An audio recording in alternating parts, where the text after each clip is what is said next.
Welcome Home Radio Podcast. Are you looking to buy or sell your home? Our team is here with answers to guide you through the buying and selling process. We encourage you to ask questions. Please comment on this show or visit us at welcomehomeradio.net for more information. Bringing real estate, lending, and education together in one place, and to help you make the right home decision for you and your family. Here are your hosts, Blair Thomas, Tom Holm, Alan Pace, and Jeff Duffy.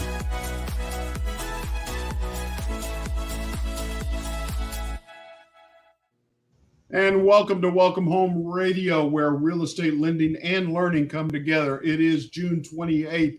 So excited to have you here with us today. We're going to be discussing a very interesting topic about HECM, or Home Equity Conversion Mortgage. But first, I want to welcome my co-host, Jeff, Tom, Alan. How are you guys doing today?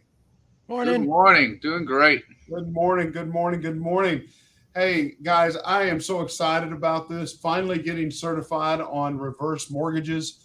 I think this is a great direction and availability for the industry for these reasons. First off, baby boomers. Baby boomers literally, as of this year. Blair, what is a reverse mortgage? I'm going to get there. Just chill out. What's a baby boomer? But a baby boomer I will get to right now. Baby boomers, they are now 62 years and older. Therefore, in Texas, as well as across our nation, they're able to use a reverse mortgage. What is a reverse mortgage? A home equity conversion mortgage is a HECM. And what that really is in basic terms is you're going to be able to borrow the equity out of your home, but not have a mortgage payment to pay back. If that's one way you're looking at it, whether you own the home, whether you still have a mortgage on it, or you can actually do what's called a HECM for purchase now. And that's where a lot of our show today is going to be discussing, because that opens up opportunities in the market for so many. But a home equity conversion mortgage is a mortgage loan specialty designed for 62 years and older. It allows the borrower to convert a portion of their home equity into liquidity without giving their title to their home, meeting any underwriting guidelines in traditional mortgages, and taking on a monthly mortgage payment.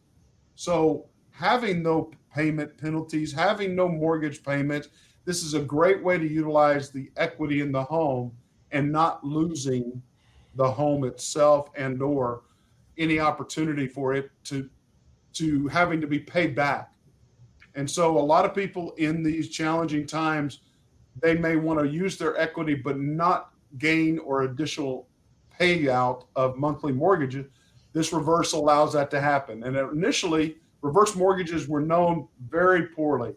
They were ways that the bank is stealing my home, all of these things. The guidelines have been redone for that you will never lose the equity position you have in your home, therefore owning the home. Able to leave that home to your heirs. That sort of thing is still there and will be there. So no prepayment penalties, nothing along that line. But it takes in three key values. It takes in age, it takes in the value of the home, and then, of course, the interest rate that'll be utilized. And so those are the three things that they look at to see if a fixed or an ARM payout option is good for you. So what are people looking at?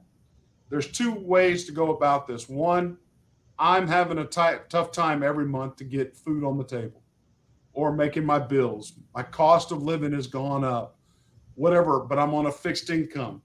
I want to tap into something I own. I own my home outright.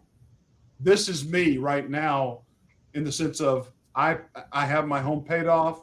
I have only the insurance and the taxes to pay on it. But if I ever want to touch the equity in my home, I would consider a reverse mortgage so that I don't gain an additional cost structure to my monthly payouts. And I'm able to take that equity and utilize it.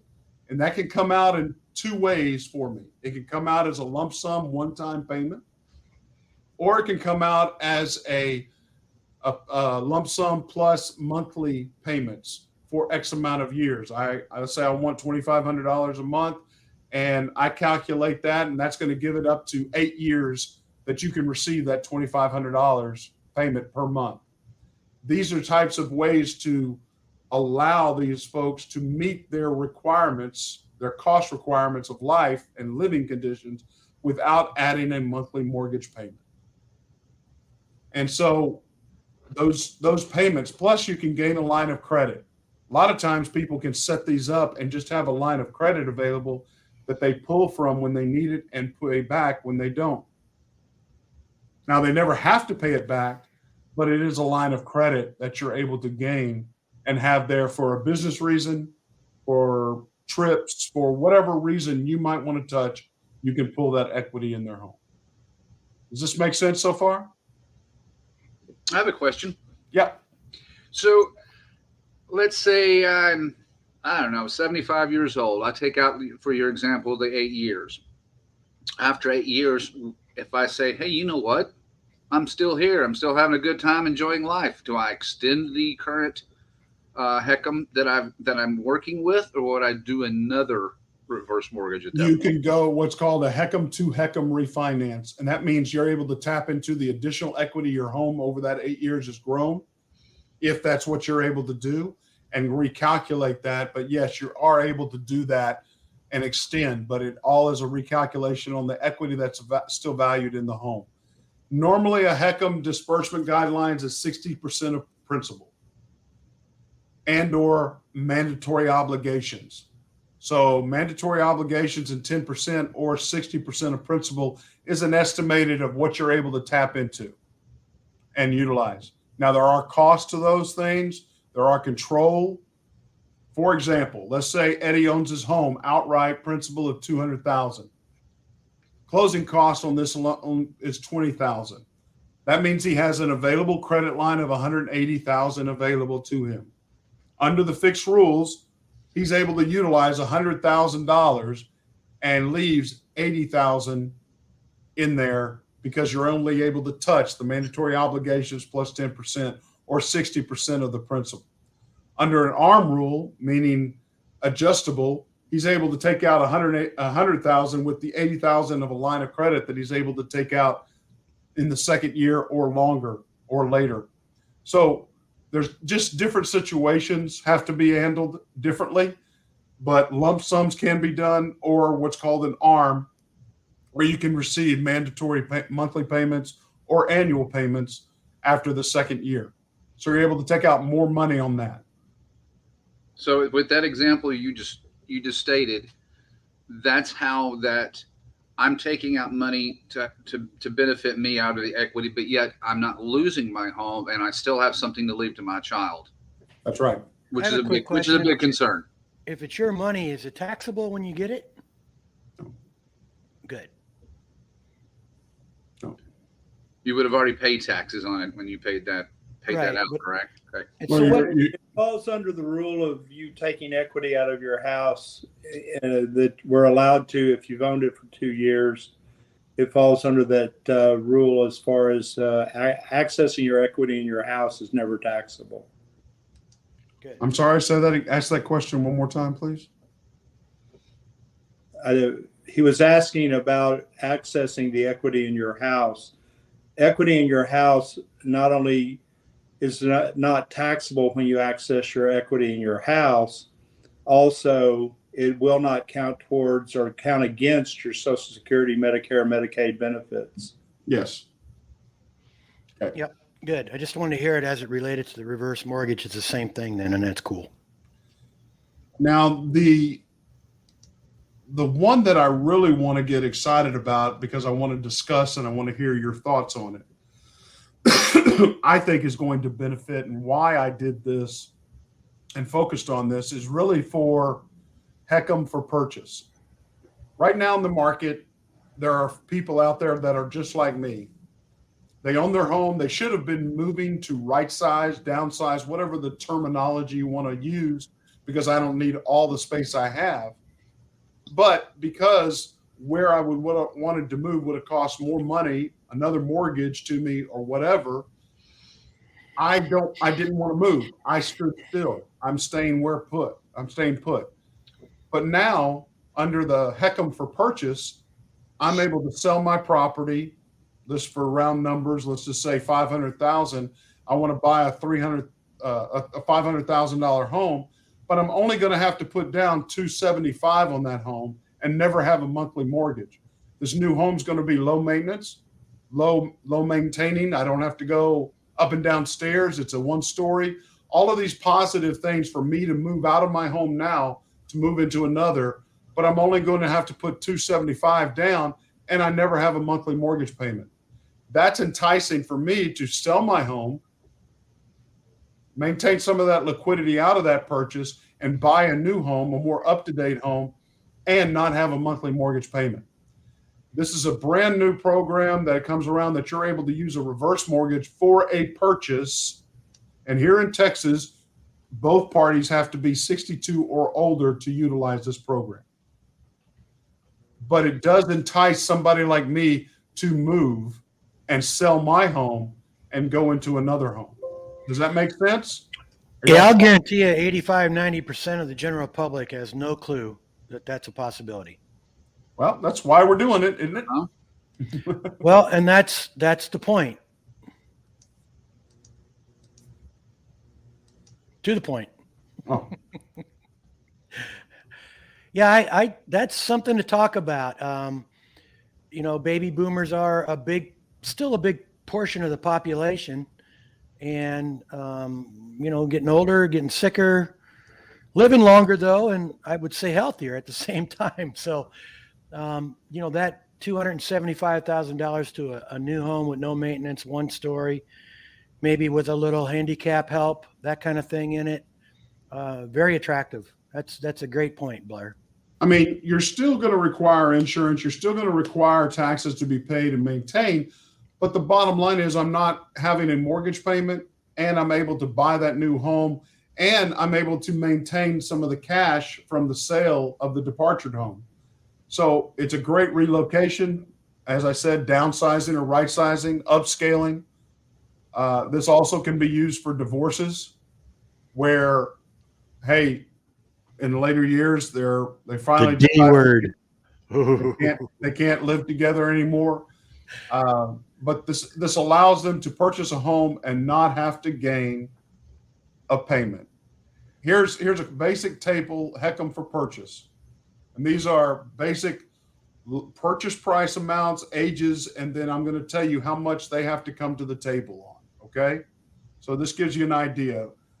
$500,000 home, age 65, they're only bringing $271 to the table at closing. Not a bad deal, buying a home, never having to make a mortgage payment, buying a $500,000 home. At age 70, it's $255. At age 75, it's $242.5. $600,000 home, 65 is $324. So again, understanding going into a home, this may be an upgrade, it may be the right size thing that we're doing, but I'm able to afford that home less amount, 54% of the payment, and never have to have a monthly mortgage payment. Until you die? Well, even until I die, that home there's 2 recourses for your heirs. 1, they can pay back the loan, really 3, pay back the loan. 2, they can walk away from it, give it to the bank. Or 3, they can buy it for 95% of the value of the home. They can take out a loan and it's given to them for 5% less than the value of the home, and they're able to buy that home. They have that right, that decision to make one of those 3 decisions. But wow, you've been able to live upside down on the house, though. Let me clarify that a little. I'm sorry? You'd have to be upside down on the house, otherwise you're going to have to pay off the mortgage. If it goes to market, they're able to buy the home for 95% of the value if the bank is trying. The current value of the home? By going to the market, that means that, again, they're upside down on the mortgage, as I understand it. I mean, you may be correcting me on this, and you've done the training more recently, but you'd have to be upside down to go to the market in order to buy it for 95%. Well, the bank is also insured for those exact reasons, that somebody outlived their standard actuary tables. stayed in the home longer, and yes, they're upside down. Right. Right So, now, yeah. I'm seeing more and more multi-millionaires using a reverse mortgage and using it for investment reasonings, for purchase reasons, for other things. There's got to be some other data points along with this, that reverse mortgages become such a great tool for those people that are multimillionaires. So I see this as a value. I see this as something that to consider for purchasing a new home and getting some people to move as opposed to stay still. Now, not all the things are going to be perfect for everyone.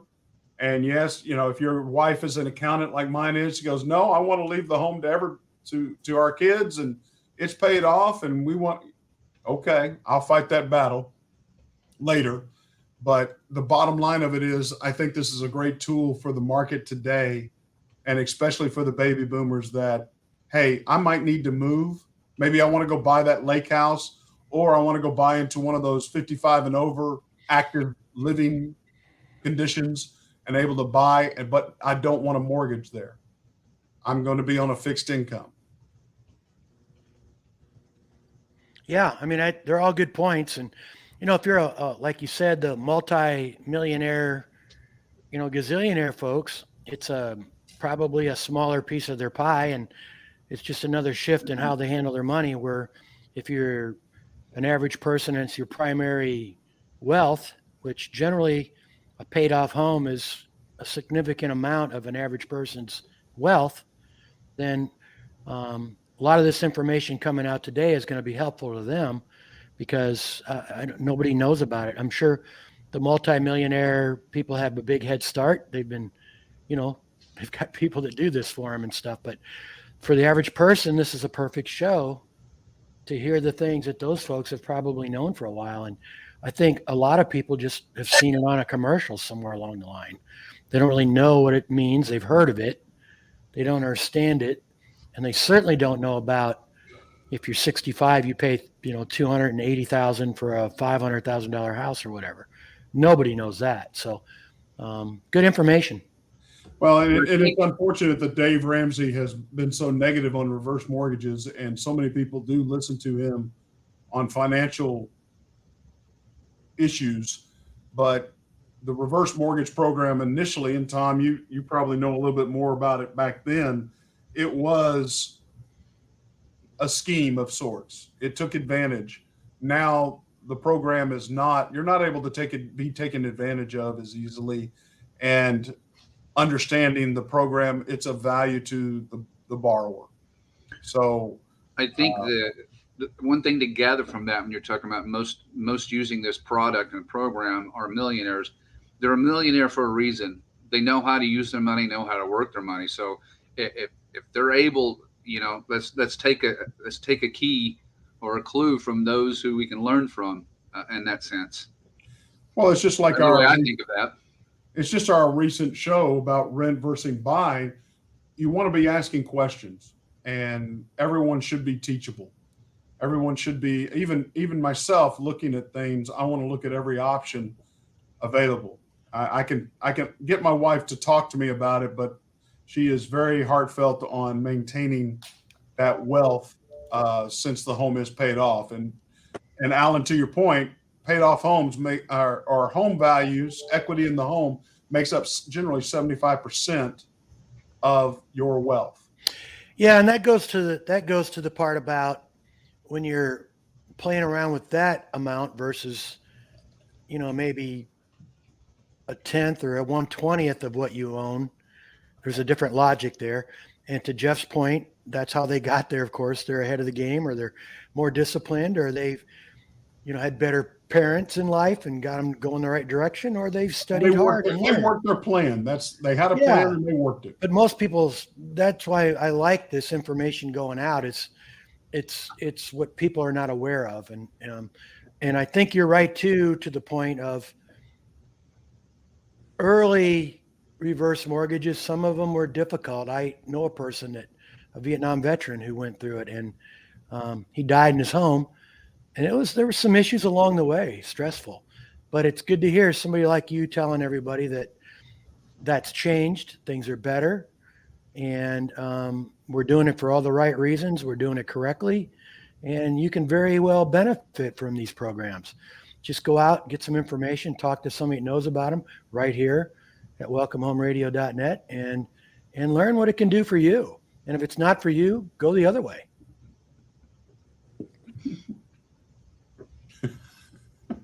This guy right here. We're having way too much fun here. We encourage you to ask questions. Yes, we do. Okay. We should. So I want to go off on my tangent real quick, okay? Yep. Okay, my tangent deals with this. First off, I want to remind some people we might have turned off by saying millionaire.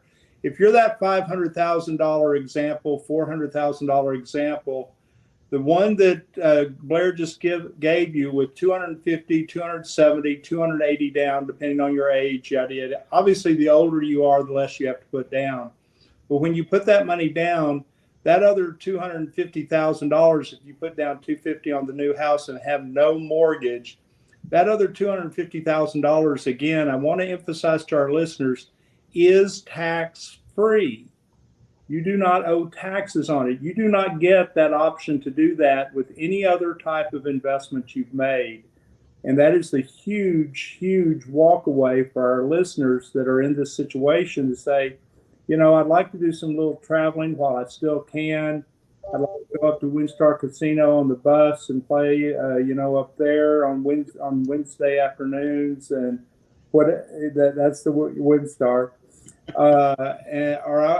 I've got this equity in my house. Why am I sitting here not being able to do some of the things I'd like to do later in life? Join the bowling league and, that kind of stuff. Or go play pickleball or build your own pickleball court. Oh my gosh. Get my spouse all crazy about pickleball. Bowling's new. Pickleball's been around forever. Well, that's good to hear, but it's the newest craze, pickle and chicken, if you want to go do pickle and chicken. I haven't been there yet. Have you? You gotta be kidding me. I had to quit pickleball. I think I'm going to have a chicken and pickle for lunch now that I think about it. You're what? I'm having chicken and pickle for lunch now. No. Yeah. I love it. I got to snort or the chicken once a week.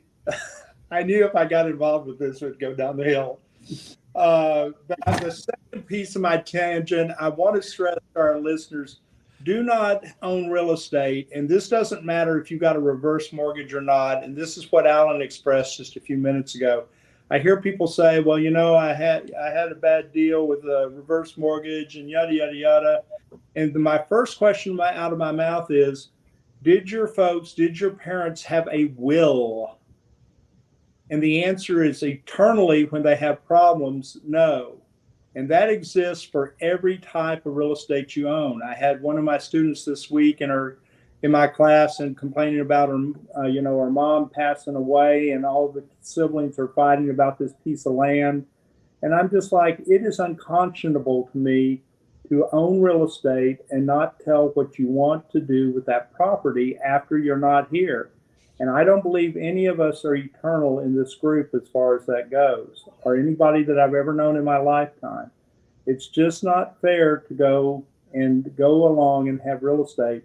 And these do make things a little bit more complicated because you've got a mortgage on the property, but no more complicated than a regular mortgage is concerned.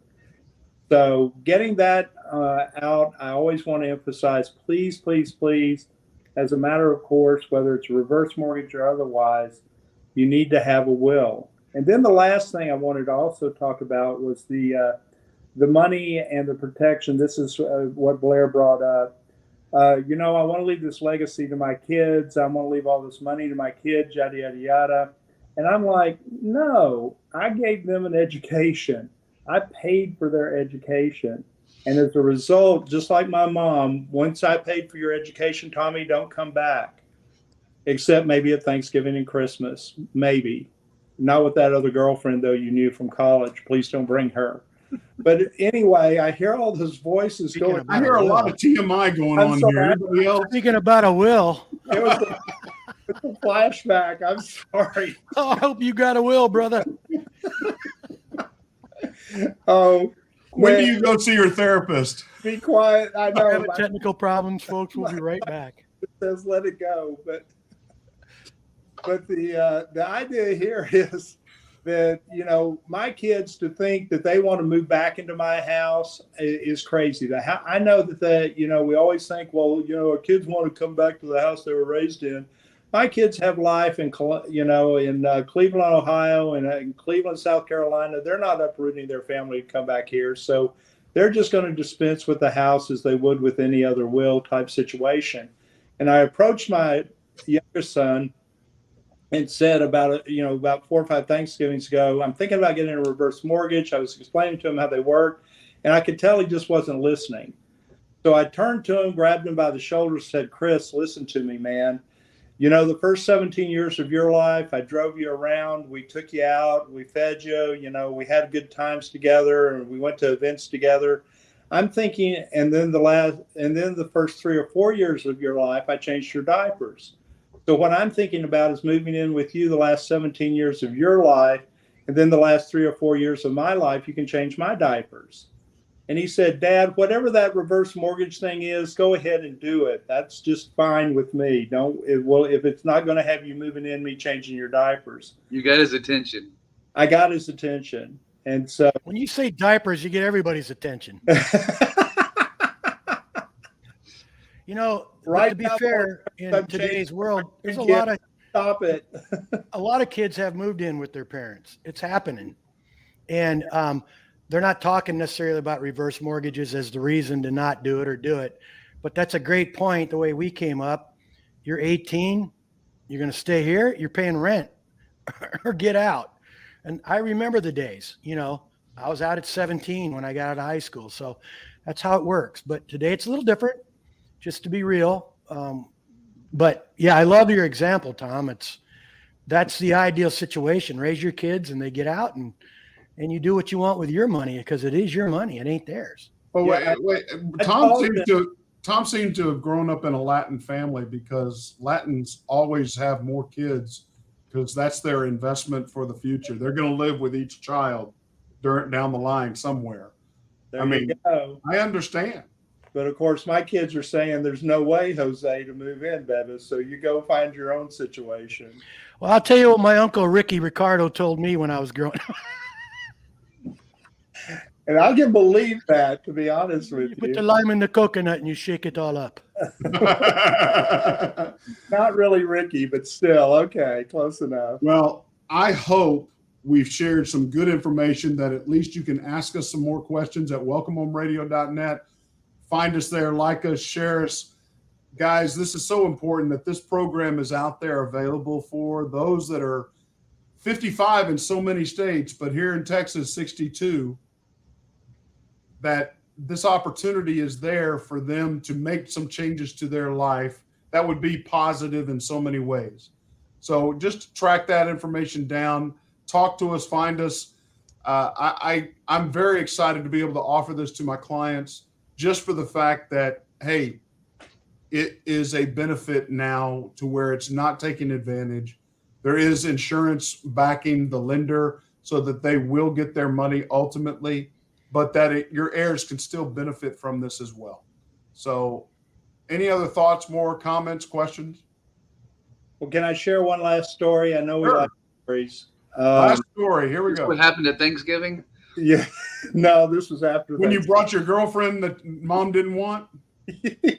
She did not end up being the one I married. That's for Technical difficulties are coming up again. sure. Wait a minute, well, I just want to know, did his mom like his wife? I mean, that's, Yeah, she actually did. I'm the only one that's been married forever. So, you know, apparently my wife worked out. The other ones didn't for my brothers and sisters. ouch. Boy. Ouch. But Christmas time around the home's found. enough aside, helped a lady once with a reverse mortgage. She was 72 years of age, and her husband had recently passed away in the previous 2 or 3 months. The previous 6 months before I met her. When you pass away and your sole income is based off Social Security, which is 42% of Americans when they retire, their sole source of income is Social Security. One is higher than the other. Typically, the males is higher than the females because they were in the work workplace longer than the female. And they were making more when they retired. As a result of that, when one passes away, what happens with the 2 Social Securities you've been receiving? Lowest one goes away and you just get the highest one. So your car insurance went down, your utility bills went down, your taxes went down on your house. No more diaper changes. The diaper cost went up, that's for sure. But the reality is that now you're stuck with just one income. So this lady, 72 years of age, had to go back and work as a lunch lady at the school district where she lived at 72 years of age to stand on her feet for 8 hours a day. And that to me was just really rough. So we talked about getting the reverse mortgage. She gets the reverse mortgage. And as a result of that, she ended up with being able to quit her job, being a lunch lady, have enough money to pay her taxes and insurance when it's necessary, actually live a decent life, pay off the small mortgage that she still had on the house that her husband and this was their dream house, so she didn't have to sell the house. And in the last 2 years, she's gone back and refinanced it and been able to draw more money out of the house with the increases we've seen in the values of the property. And as she tells me from time to time, we'll talk, I'll just call and see how she's doing. And the last time she said, yes, Tommy, you made it possible for me to be able to go to WinStar Casino on Saturdays and go with my friends on the bus and then come back down and I can play bingo on Wednesday nights. And I mean, she doesn't have this wild, crazy lifestyle of going to the disco every Friday like me. But she's definitely in the situation where she can enjoy her life in these latter years, and it's strictly because of the reverse mortgage she got. Well, that's awesome. Great. That's good. That's real. You really made a difference in her life, and that's pretty cool, bud. Well, she's just a sweet lady, and it's just one of those things. You look back, and now she's 77, and she's still doing well and getting around fine. She still drives to go to the store. I mean, she's all there. You know what you really ought to do now, though, is get her a disco ball just to have in your house. I'm trying to get rid of the John Travolta nightmare that he's out there. My guess is there might be 1 or 2 disco balls in his attic. He's got the moves. Well, thank you for those stories, guys. Again, this is exciting times and available. That's a great story. I loved it. Thank you for sharing, and hopefully this has helped somebody out there. So appreciate it. I'm Blair Thomas. I'm Tom Holmes, staying alive. And I'm Alan Pace, and if he keeps singing, the rest of us might not be. Yeah. And I'm Jeff Duffy, hanging out with this crew. God bless. Thank y'all. Peace. Welcome Home Radio production provided by Lunatic Digital. Check the listing of this podcast for the links to our sponsors. And don't forget to like, share, and follow us on social media. Visit welcomehomeradio.net for more information.